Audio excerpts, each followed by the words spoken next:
Jaram hino ɗo taarika fiima antu heɗito moƴƴa. Fii Ngaynaako Moƴƴo. Nyandego hari miɗo dogina oto ka hoore laawol mawngol. Mi yii leɗɗe laɓaaɗe ɗe palante. Kalanɗo on rewata ɗo wondude e ngesa wiiñ e geseele. On say mi yii wuro baali. Hara hiɗa andi wondema baali ɗin ko hawa ngaynaako majji on tun ɗi jokkata. Ɗi jaɓata heɗitaade hawa wo hawa. Hiɗa andi wondema baali ɗin ronkay ko yaawi. Awa kadi ɗi wawata danditagol. Hara hiɗa andi wondema baali ɗin hala tindinoore. Ɗi wawata yiitude laawol hewtinaygol ngol ka majji. Wano bareeji ɗin ma pucci ɗin wawirta ɗum no. Baali ɗin no handi e ngaynaako ko ɗo waɗi, hiwaɗi, dankooɗi. Hiɗen handi e mum enen kadi men.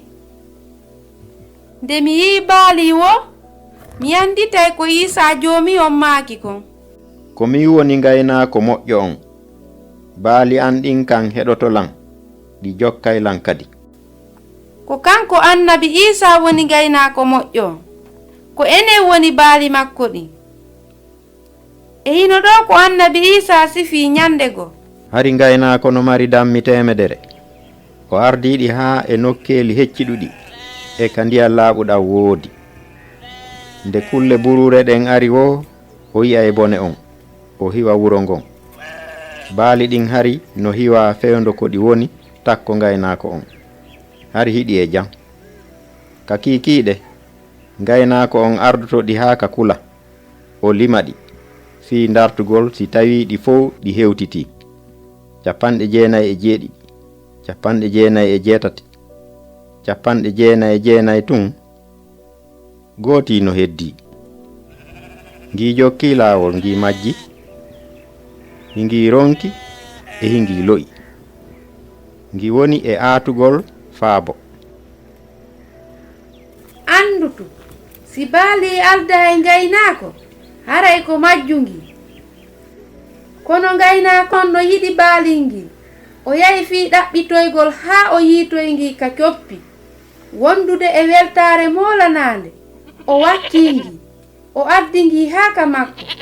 Jooni non baali ngil heɓii hiwaare. Ngaynaako on wii weldiiɓe makko ɓen. Weltode e an.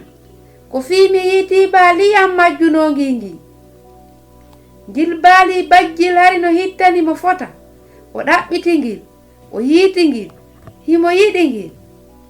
Ko annabi Isa woni Ngaynaako Moƴƴo. E hara hiɗa andi hawa makko kan. E hara hiɗa jokkudemo. Si hiɗa wondi e annabi Isa, haray ko a hiwaaɗo e hiɗa selli. O yeɗay en ko handuɗen e mum kon.